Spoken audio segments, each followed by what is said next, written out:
Hi, this is Grandma Lori. Thank you for joining me. Today's story is Arthur Goodson and the King. Arthur Goodson was an inventor. He loved tinkering with little bits and pieces of things he found in his travels across his town, Silver City. Arthur loved Silver City even more than his inventions. There was so much to do every day and so many amazing sights. The town was full of inventors, although Arthur was the only boy inventor. Everyone else was much older. He loved talking with the other inventors about what they were making and got really good ideas.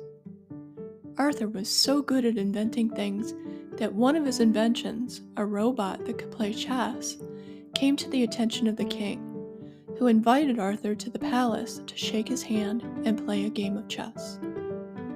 The day arrived. Arthur walked alone to the castle. With each step, he got more and more nervous.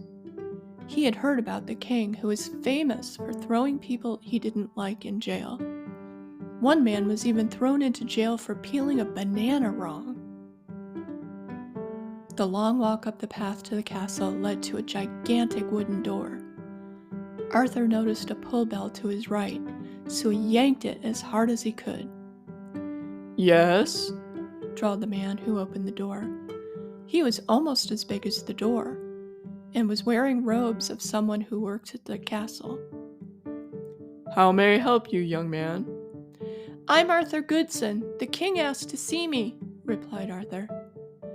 The man simply said, "Follow me," as he turned around and started walking away, not caring whether Arthur followed him or not.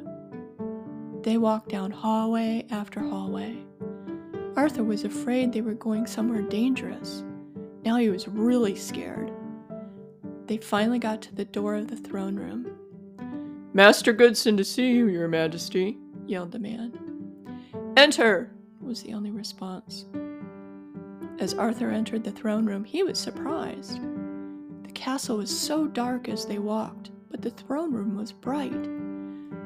Windows ran from floor to ceiling, with a beautiful view of a lake in the distance. Arthur could only stand in awe, with his mouth wide open. "Come," said the king in a rather testy way. "Or are you going to just stand there with your mouth open all day?" Sorry, your majesty," Arthur said as he bowed. "I wanted to see you because I heard you were the one who invented the chess-playing robot. You've been playing a lot of chess, haven't you?" Yes," Arthur stammered. The king smiled. "Then let's see what you've got. Jeeves, my chessboard." The servant ran in with a huge chessboard and set it between the king and Arthur. Arthur had never seen a chessboard like that. Then he remembered something. "What do I get if I win?" he asked the king shyly. The king laughed. "I see. You're in it for the money, the same as everyone else. I thought we could be friends, but I see you only want something." No, it's not like that. I heard that you were the best chess player in Silver City. I thought if I could beat you, I would be able to ask a favor," Arthur said quickly. "No money? Okay. If you win, you can ask a favor. If I win, I'll decide when we're done what your punishment would be," said the king. The chess battle was on. As they moved the pieces over the chessboard, the winner changed back and forth between the king and Arthur. Finally, Arthur saw his chance. He moved his queen and yelled, "Checkmate!" The king was stunned. He had never seen such good play.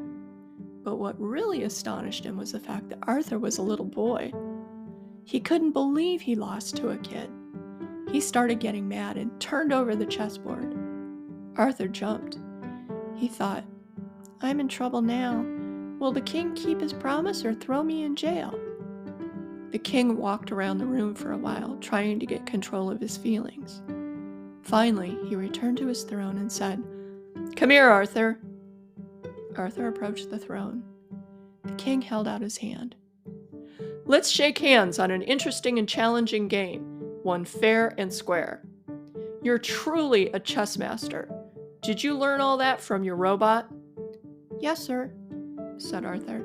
"I programmed it with all possible plays and have been practicing." "Very well done. You can come to the castle anytime you want, and we can play again. Next time, though, I'm going to beat you," the king smiled. "I haven't forgotten about your favor, though. What is it?" Arthur thought for a moment. "I know you like throwing people into jail for things you don't like. Could you please just be nicer? Would you please let those people go home? They really didn't do anything bad.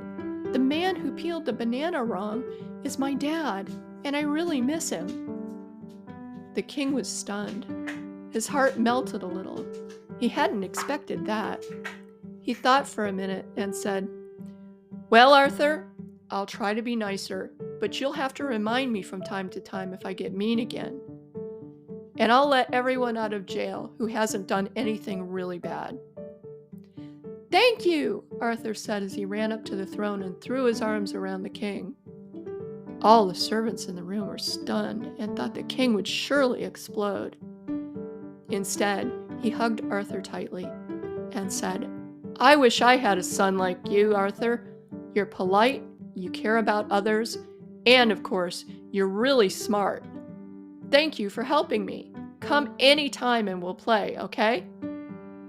As Arthur left the castle, he had a big smile on his face. He thought about the king. He must be very lonely in that big castle.